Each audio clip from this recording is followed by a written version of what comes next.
Assalamualaikum warahmatullahi wabarakatuh. Perkenalkan, nama saya Felan Marsha dari kelas MPI 4A. Untuk memenuhi ujian akhir semester mata kuliah Manajemen Perkantoran dan Pengarsipan, di sini saya akan membahas tentang pengertian manajemen perkantoran dan pengarsipan. Baiklah, langsung saja. Manajemen perkantoran adalah suatu kegiatan pengelolaan data dan informasi yang dilakukan secara teratur, sistematik, dan terus-menerus mengikuti kegiatan organisasi dengan tujuan mencapai keberhasilan tugas organisasi yang bersangkutan. Adapun pengertian pengarsipan yaitu kegiatan menyimpan keterangan sebagai aktivitas tata usaha untuk menyimpannya dengan berbagai cara dan alat di tempat tertentu yang aman agar tidak rusak atau hilang. Adapun masalah-masalah dalam pengarsipan adalah yang pertama, tidak dapat menemukan kembali bagian arsip secara cepat. Yang kedua, peminjaman atau pemakaian sesuatu surat dalam waktu lama tidak dikembalikan.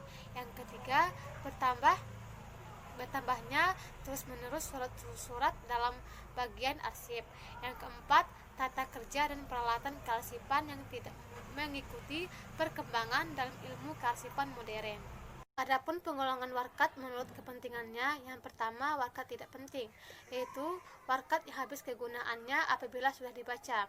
Contohnya surat undangan rapat, memo, dan lain-lain. Yang kedua, warkat berguna, yaitu warkat bersifat sementara dan kadang-kadang diperlukan kembali. Contohnya adalah surat dinas. Yang ketiga adalah warkat penting, yaitu surat-surat yang mempunyai kegunaan besar yang menentukan kelancaran instansi atau sukar diganti bila hilang karena mahal. Contohnya surat perjanjian sewa gedung, laporan keuangan. Yang keempat adalah warkat vital, yaitu menjadi dasar kelangsungan instansi dan harus ada dalam bentuk aslinya. Contohnya adalah akta pendirian usaha, sertifikat tanah dan piutang. Adapun pembahasan yang saya bahas adalah manajemen perkantoran. Manajemen perkantoran adalah pengarahan menyeluruh terhadap aktivitas-aktivitas ketatausahaan dari sebuah kantor untuk mencapai tujuan dengan cara yang sehemat-hematnya atau seefisien mungkin, yang harus diadakan penataan agar pekerjaan tersebut berjalan dengan baik. Adapun tujuan dari manajemen perkantoran, yang pertama, memberikan keterangan lengkap bagi pihak-pihak yang membutuhkan untuk pelaksanaan tugas organisasi secara efisien. Yang kedua, memberikan catatan dan laporan yang berguna dengan biaya terjangkau. Yang ketiga, membantu perusahaan memenuhi dan memelihara kebutuhannya.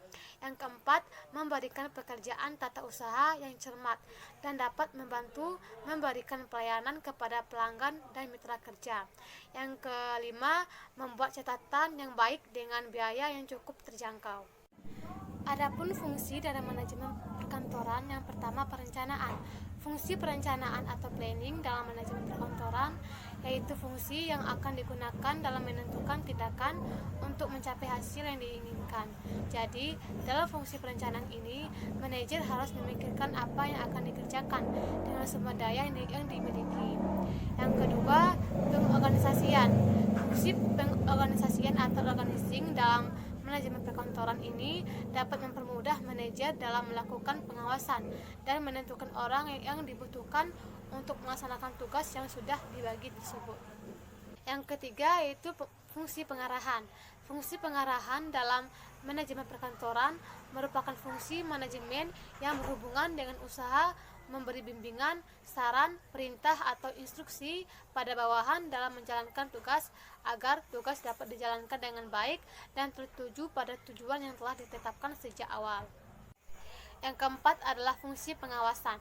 Fungsi pengawasan atau controlling dalam manajemen perkantoran sangat diperlukan untuk menjaga agar semua kegiatan dan efektivitas penggunaan sumber daya yang ada tidak menyimpang dari rencana sehingga tujuan organisasi dapat terwujud. Selanjutnya ada ruang lingkup manajemen perkantoran.